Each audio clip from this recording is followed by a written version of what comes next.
क्या आप जानते हैं, शैतान हमें गुनाह पर मजबूर नहीं करता, वो हमें धक्का नहीं देता, वो सिर्फ यकीन दिलाता है। आज हम जानेंगे शैतान कौन है, वो हमें कैसे बहकाता है और हम उससे कैसे बच सकते हैं।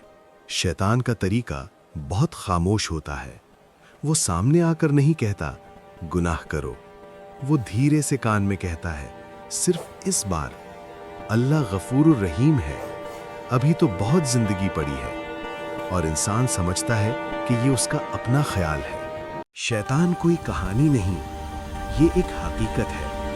कुरान बताता है कि शैतान जिन्नात में से था। उसने अल्लाह के हुक्म के सामने सजदा करने से इनकार किया। तकब्बुर की वजह से वो अल्लाह की रहमत से दूर हो गया। शैतान ने कहा, मैं इंसान को तेरे सीधे रास्ते से बहकाऊंगा। वो चाहता है कि इंसान अल्लाह से दूर हो जाए और गुनाह को मामूली समझने लगे। शैतान कभी ये नहीं कहता नमाज छोड़ दो, वो कहता है अभी वक्त नहीं, कल से पक्की नमाज।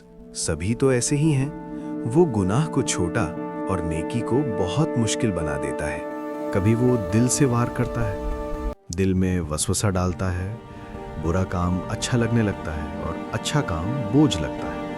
यहीं से गिरावट शुरू होती है। कभी वो ख्वाहिश के जरिए आता है, हराम को खूबसूरत और हलाल को बेमज़ा बना देता है। इंसान कहता है बस दिल मानता नहीं, और शैतान मुस्कुराता है। और कभी वो गुरूर के जरिए, मैं दूसरों से बेहतर हूं, मुझे नसीहत की जरूरत नहीं। यही गुरूर शैतान को जन्नत से जहन्नम तक ले गया। याद रखें, हर शैतान नजर नहीं आता।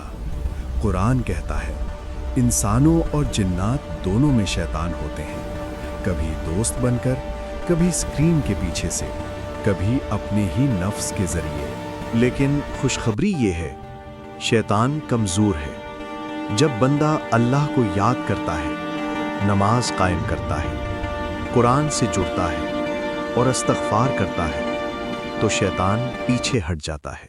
शैतान हमारा दुश्मन है, लेकिन अल्लाह हमारा वली है। अब फैसला हमें करना है, शैतान की सुननी है या रब की।